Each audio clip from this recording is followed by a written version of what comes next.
Salam dostlar, yenə xoş gördük. Dərslərimiz davam edir.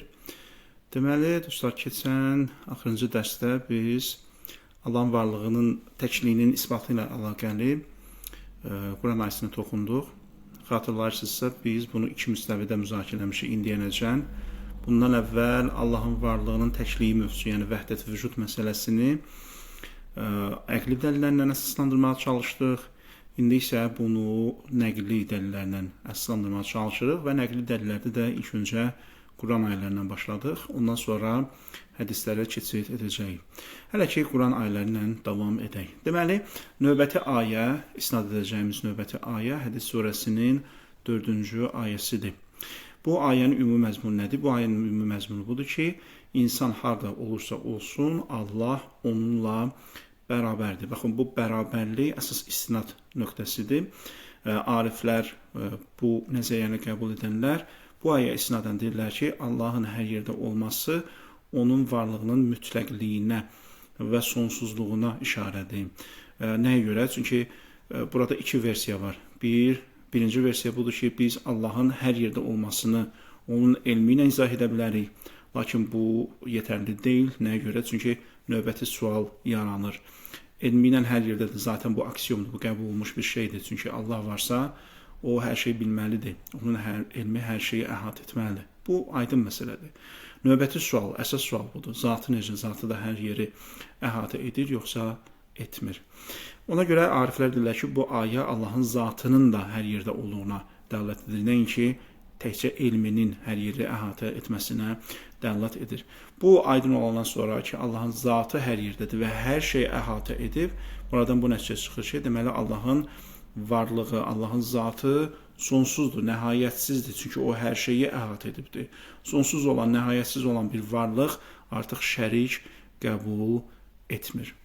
Ayənin ümumi məzmunu budur və ayə istinad edilərək əldə olunan nəticədə budur. Gəlin mətni oxuyaq. Üçüncü ayə harada olmağımızdan asılı olmayaraq Allahın bizimlə olması. Hədis surəsinin 4-cü ayəsində bu həqiqət belə ifadə olunur. Siz harada olsanız, o sizinlədir. Səbəbi çox sadədir, çünki o öz varlığı ilə hər şeyi əhatə edir. Baxın, burada birbaşa istinad nədir? Varlığadır, zatadır, nəinki elmə. Çünki elm zatdan nəşət tapır, zata tabidir.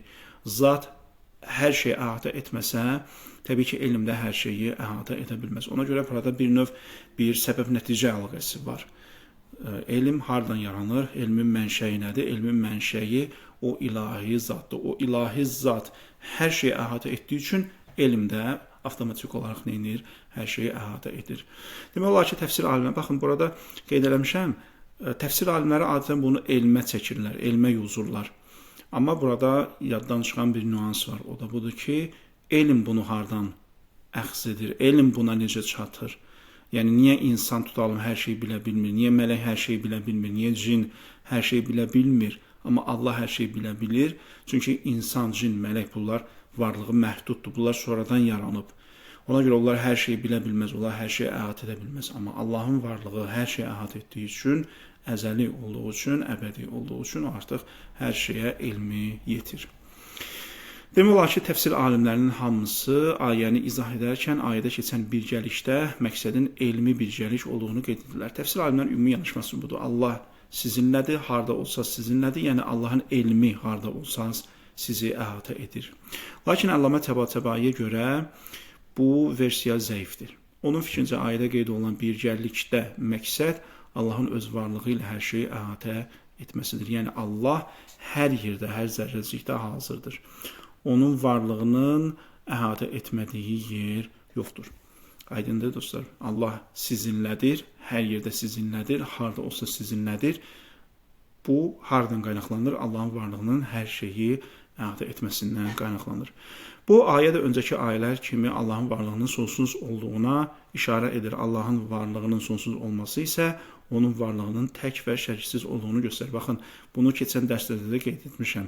Sonsuzluq məsələsi isbat olunursa, avtomatik olaraq təklik məsələsi də isbat olunur. Çünki sonsuzluğu izah etməyin başqa bir məntiqli açıqlaması yoxdur. Yəni, mümkün deyil ki, biz deyək ki, Allahın varlığı sonsuzdur, mütləqdir hər şeyi əhatə edib, amma eyni zamanda onun şəriki var. Amma eyni zamanda başqa varlıqlar da mövcuddur. Yəni bu məntiqi cəhətdən düz gəlmir. Çünki sonsuz olan bir şey artıq ikinci bir şeyə belə deyək yer qoymur.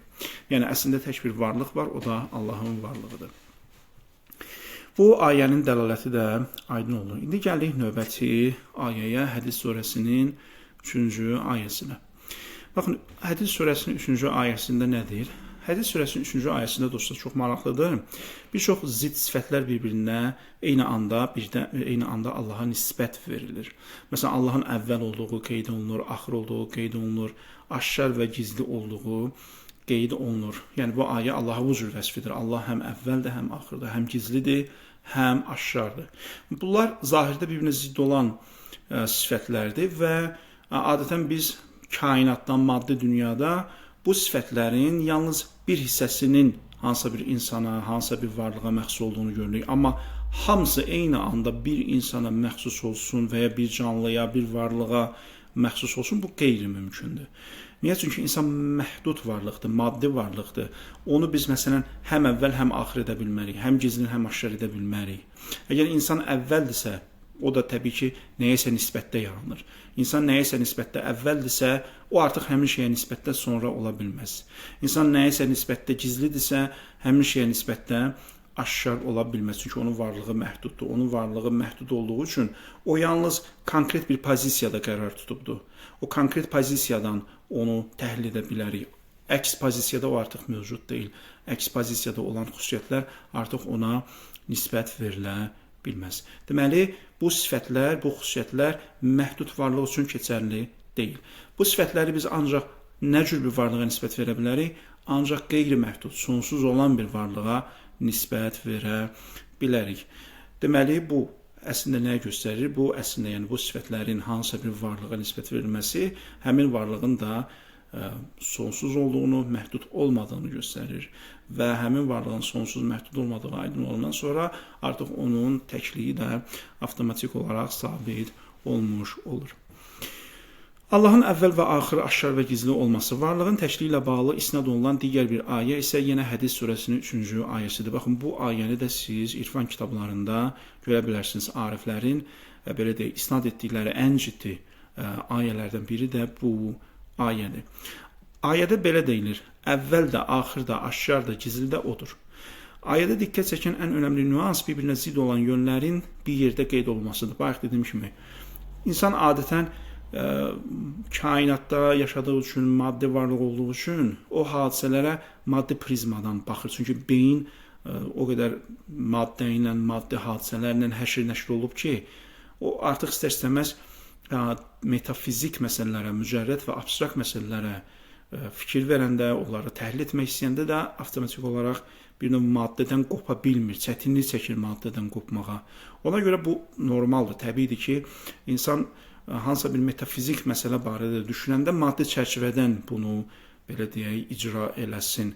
Ona görə ilk baxışdan insana qəribə gələ bilər. Yəni necə bir varlıq həm əvvəl, həm axır, həm aşkar, həm gizli olsun. Amma bu zehni belə deyək, məşq elətdirməklə biz buna nail ola bilərik. Fəlsəfənin, məntiqin də və ya riyaziyyatın da əsas məqsədi budur ki, maddə aləmindən kənara çıxırıq, maddə aləminin hüdudlarından kənara çıxırıq, metafizik aləmə daxil oluruq və o metafizik aləmdə metafizik aləmin qanunlarına, şərtlərinə uyğun olaraq təhlillər, analizlər yürüdürük. Ona görə burada çox önəmlidir bu ayrımı etmək. Yəni biz maddi həqiqətləri müzakirə edirik, yoxsa mücərrəd həqiqətləri müzakirə edirik. Bunu nəyə görə ayırmalıyıq? Çünki maddi aləmin öz qanunları var, mücərrəd aləmin, abstrakt aləmin öz qanunları var. Ona görə bu təbii ki, insan ilk baxışda bu onun diqqətini çəkə bilər. Necə yəni bu cür bir-birinə zidd sifətlər bir varlığa nisbət verilsin. Bəli. Ayədə diqqət çəkən ən önəmli nüans bir-birinə zidd olan yönlərin bir yerdə qeyd olunmasıdır. Aydın olduğu kimi əvvəl olmaqla axır olmaq, aşkar olmaqla gizli olmaq arasında ziddiyyət var. Bu məlum məsələdir. Belə ki, əvvəl olan şeyi eyni cəhətdən, baxın bu çox önəmlidir. Onu bayaq qeyd eləmədim. Eyni cəhətdən bunlar bir-birinə ziddiyyət təşkil edir. Yəni bir şey əvvəldirsə, o eyni cəhətdən axır ola bilməz. Bir şey aşkardırsa, o eyni cəhətdən gizlin ola bilməz, amma fərqli cəhətlərdən ola bilər. Məsələn, insan, məsələn deyirəm, məktəbə gələn ilk şəxsdir. Məsələn, hansısa bir şəxs götürək, Zeyd. Zeyd adlı şəxs məktəbə ilk gəlib. O ilkdir. Nəyə görə? Çünki məktəbə ilk gəlib. Lakin mümkündür ki, Zeyd başqa bir yerdə, məsələn, dükana sonradan getsin. Artıq o, dükana nisbət ilk olmur. Burada nə görürük? Burada görürük ki, Zeydin əvvəl olması ilə Zeydin əvvəl olmaması arasında heç bir ziddiyyət qalmır. Niyə? Çünki Zeyd məktəbə nisbətdə o ilk idi. Çünki o məktəbə gələn ilk şagird idi, ilk şəxs idi. Ona görə Zeyd məktəbə nisbətdə ilkdir. Amma dükana nisbətdə ilk deyil. Yaxşı, Zeyd həm ilkdir, həm ilk deyil. Bunlar arasında ziddiyyət varmı? Təbii ki, ziddiyyət yoxdur. Niyə? Çünki burada nisbət verilən, aid olunan şeylər fərqlidir. Amma əgər biz desək ki, Zeyd həm məktəbə gələn ilk şəxsdir, həm də ilk şəxs deyil, bəli, burada ziddiyyət yaranardı. Ona görə bu çox önəmlidir. Burada deyirik ya, ayədə diqqət çəkən ən önəmli nüans bir-birinə zidd olan yönlərin bir yerdə qeyd olunmasıdır. Aydın olduğu kimi əvvəl olmaqla, axır olmaq, aşağı olmaqla, gizli olmaq arasında ziddiyyət var. Belə ki, əvvəl olan şey eyni cəhətdən, baxın, eyni cəhət. Bax, misal verdiyim kimi, məktəb məsələn. Məktəb eyni cəhətdir. Biz Zeydi məktəbə nisbət həm əvvəl, həm sonra deyə bilmərik. Amma fərqli cəhətlərdə, yəni məktəb və dükan misalında olduğu kimi, fərqli cəhətlərdə bəli, bir-birinə zidd sifətləri, xüsusiyyətləri özündə ehtiva edə bilər. Belə ki, əvvəl olan şeyi eyni cəhətdən heç vaxt axır, aşağı olanı da eyni cəhətdən əvvəl olan şey eyni cəhətdən heç vaxt axır, aşağı olan da eyni cəhətdən gizli ola bilməz. Lakin sözü gedən ayə bu xüsusiyyətləri açıq şəkildə Allaha nisbət verir və bunda heç bir problem görmür. Baxın, Allaha nisbət verəndə artıq biz fərqli cəhətləri burada nəzərə almırıq. Allaha nisbət verəndə Allah eyni cəhətdən, eyni yöndən həm əvvəldir, həm axırdır, həm gizlindir, həm aşkardır.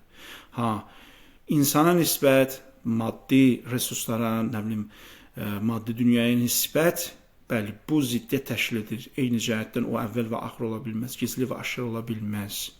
Amma Allaha nisbətdə artıq eyni cəhət, fərqli cəhət, bunlar arasında heç bir fərq qalmır. Allah hər cəhətdən, hər yöndən həm əvvəldir, həm axırda, həm gizlidir, həm aşkardır.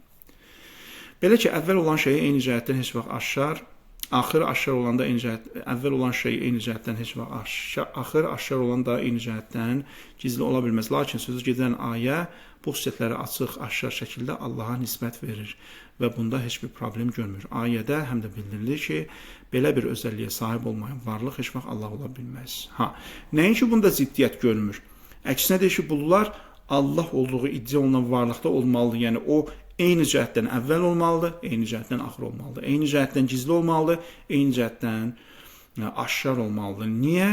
Çünki o əslində bu zidd xüsusiyyətlərin eyni varlığa nisbət verilməsi, bu əslində onun mütləqliyinə işarədir. Yəni bu hər şeyi əhatə edib, hər şeyi əhatə etdiyi üçün nəyəsə görə eyni ola bilər, başqa şeyə görə nə ola bilər, sonra ola bilər, axır ola bilər. Amma eyni cəhətdən, yəni eyni cəhətdən nəyəsə görə əvvəldir, eyni cəhətdən nəyəsə görə axırdır, eyni cəhətdən nəyəsə görə gizlidir, eyni cəhətdən nəyəsə görə aşkardır. Bu onun varlığının mütləqliyinin göstəricisidir. Niyə? Çünki onun varlığı hər şey əhatə etdiyi üçün bir tərəf üçün gizli olan başqa bir tərəf üçün aşkar olur. Bir tərəf üçün əvvəl olan başqa bir tərəf üçün axır ola bilər, amma Allahın varlığı olan hamısını eyni anda əhatə edib. Həm təfsir, həm də hədis kitablarında ayə haqqda müəyyən izahların verildiğini görmək olar. Təbii ki, bayaq dediyim kimi, bu ilk baxışda ziddiyyətli görüldüyü üçün, axı bu sifətlər, bu xüsusiyyətlər bir-birinə ziddir.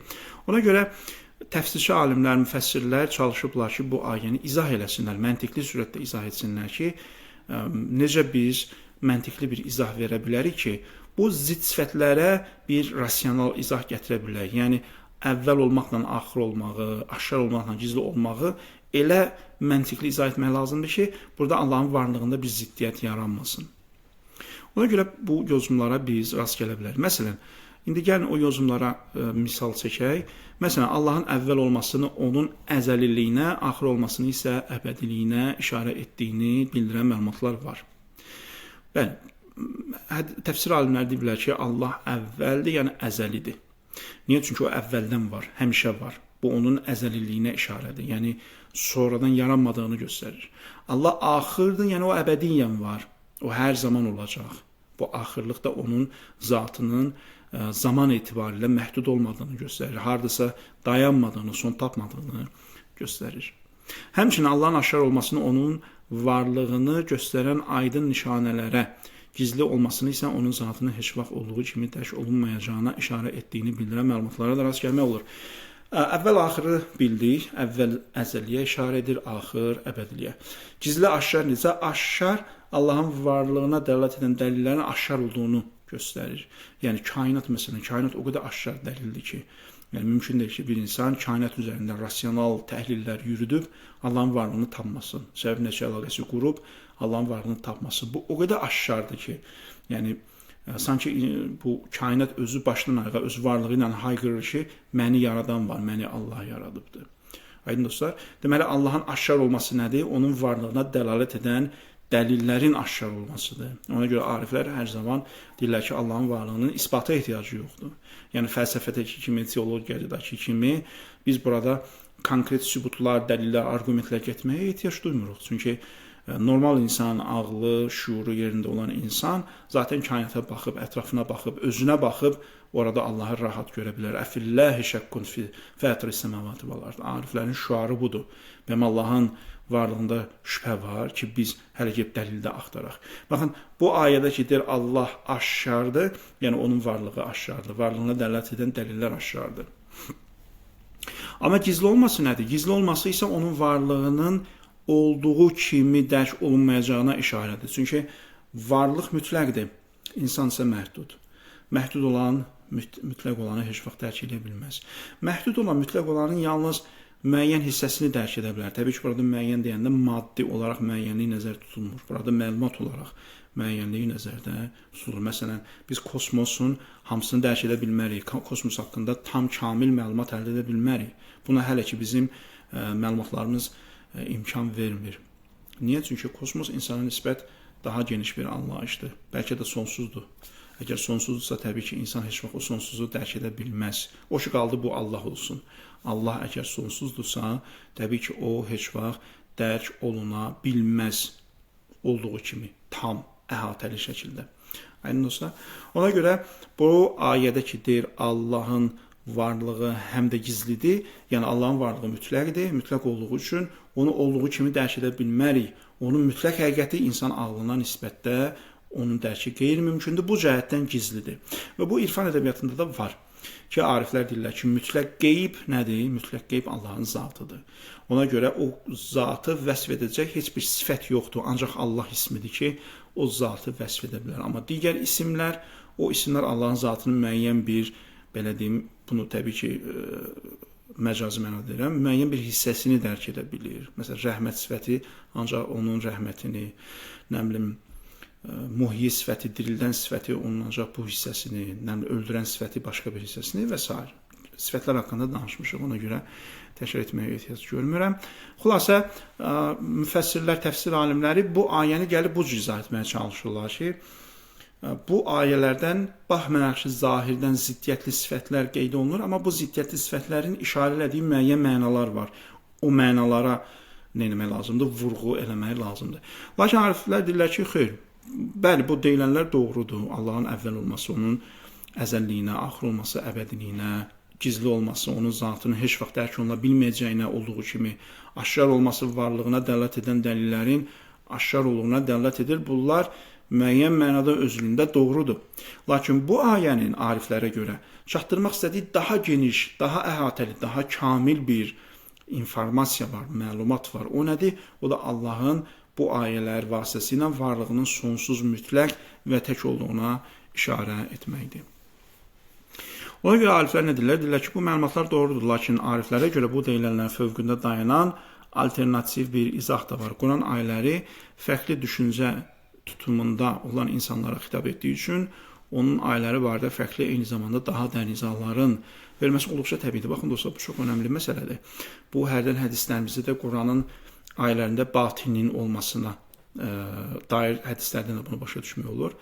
Quran ayəsi bir mətindir. Hansısa bir ayəni götürürük, bu bir mətindir. Aydındır. Amma bu mətnin insanlara verdiyi informasiya və insanların o mətni qavraması təbii ki, hamıda eyni olmaya bilər.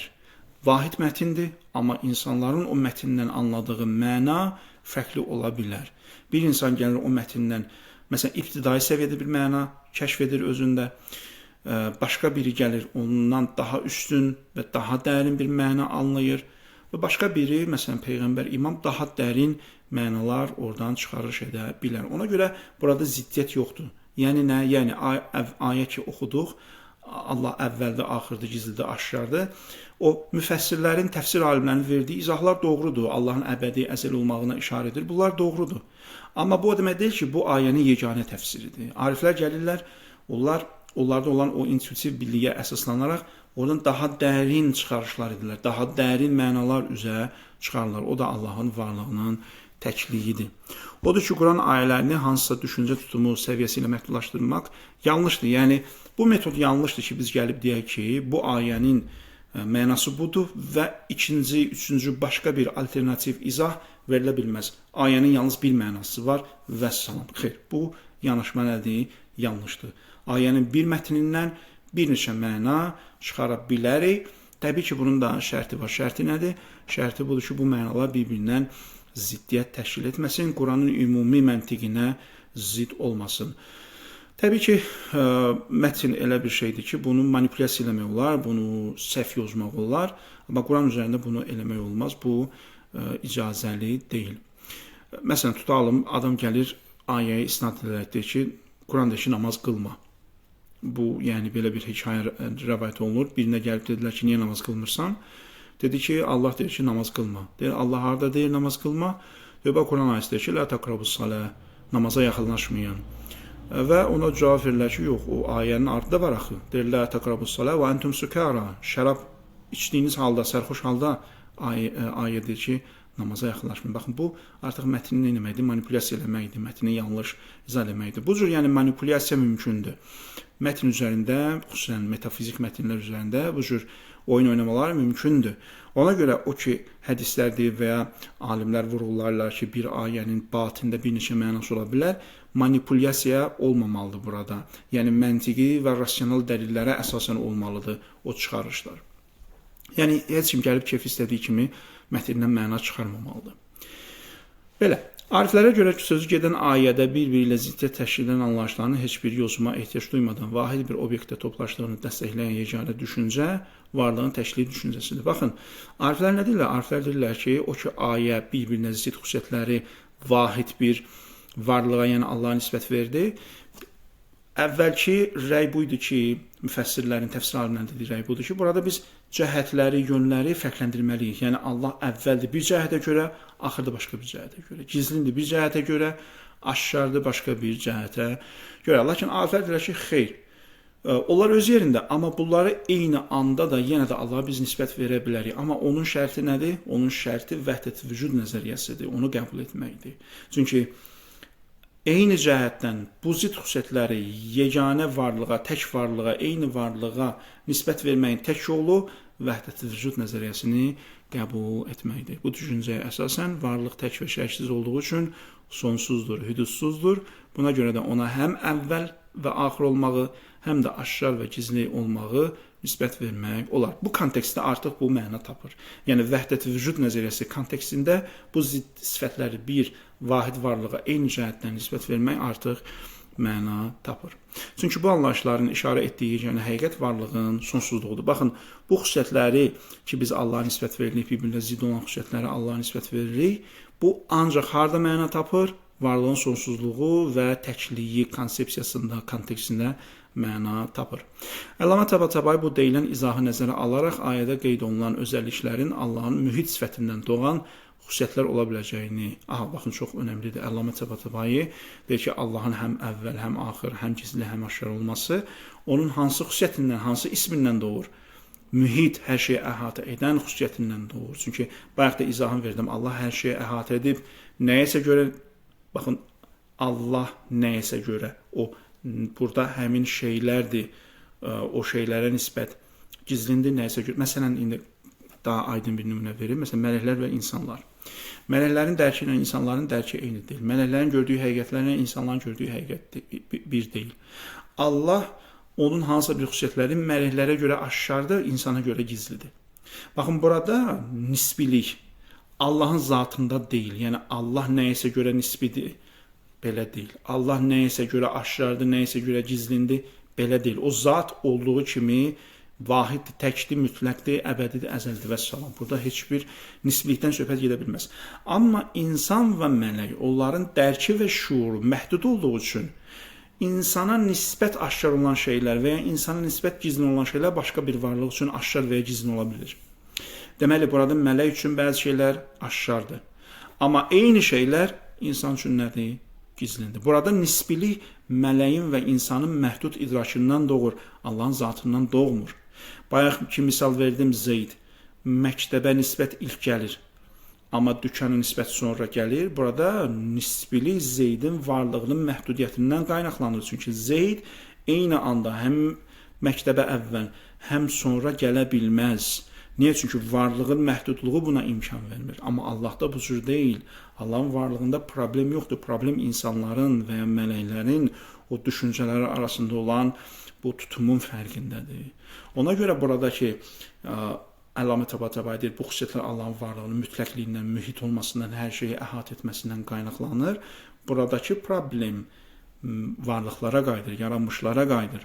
Onların varlığı məhdud olduğu üçün o məhdud mütləqi hərəsi bir yönündən dərk edir. Ona görə, məsələn, insan məhdud idraki ilə Allahın bir yönünü dərk edir, amma o bir yönünü dərk edə bilmir. Deməli, burada nisbilik, gizlilik və aşkarlıq, bir yön gizli qaldı, bir yön aşkar. O gizlilik, o aşkarlıq bu varlıqdan qaynaqlanmadı, çünki varlığın özü sonsuzdur. Bu nisbilik, bu gizli və aşkarlıq insanın zehninin, idrakının məhdudluğundan qaynaqlanmış oldu. Bəli, ona görə Əllama Təbatabai yəni haqlı olaraq buyurur ki, bu sifətlər, bu xüsusiyyətlər Allahın mühit olmasından qaynaqlanır. Bəli. Əllama Təbatabai bu deyilin izahı nəzərə alaraq ayədə qeyd olunan özəlliklərin Allahın mühit sifətindən doğan xüsusiyyətlər ola biləcəyini və beləliklə də ayənin varlıq baxımından Allahın hər şeyi əhatə etməsinə dəlalət etdiyini vurğulayır. Əvvəlki Quran ayələrində olduğu kimi bu ayədə də ilk olaraq onun məzmunu təhlil olunur. Ayədən Allahın varlığının sonsuz olduğu nəticəsi əldə olunduğu təqdirdə artıq qeyd olunan nəticədə əldə edilmiş olur. Təbii ki, biz ayəni təhlil edirik, analiz edirik. Çünki gizlilik və aşkarlıq, əvvəl və sonralıq, bunları vahid bir varlığa, vahid cəhətlə necə nisbət verə bilərik, bunu təhlil edirik. Və təhlil edəndən sonra aydın olur ki, bu Allahın mühit sifətindən, mütləq olmağından qaynaqlanır. Və mütləq olduğu sabit olandan sonra artıq onun təşriqdə sübuta yetir. Niyə? Çünki əvvəlki müqəddimələrdə biz mütləqliklə, sonsuzluqla, əbədli və əzəlliliklə təklik arasında bir zəruri əlaqənin olduğunu qeyd etmişdik. Çünki Allahın sonsuz olması ilə onun tək və şərksiz olması arasında məntiqi əlaqə haqda dəfələrlə izah vermişik. Deməli, Quranın hər hansı bir ayəsi Allahın varlığının sonsuz olduğuna işarə edirsə, qeyd olunan məntiqi əlaqəni həmin ayəyə tətbiq edərək onun varlığının tək və şərksiz olduğu nəticəsini əldə edə bilərik. Burada nə demək istəyirəm?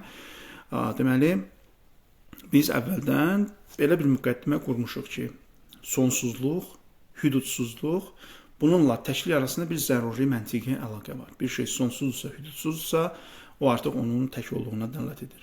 Və sonra gəlirik müxtəlif ayələrə. Və o müxtəlif ayələri müxtəlif səpkilərdə təhlil edirik, analiz edirik. Bəzi ayələrə gəlib görürük ki, ayələrin mətnini, məzmunu açıq-aşkar şəkildə Allahın varlığının hüdudsuz olduğunu, nəhayətsiz olduğunu göstərir.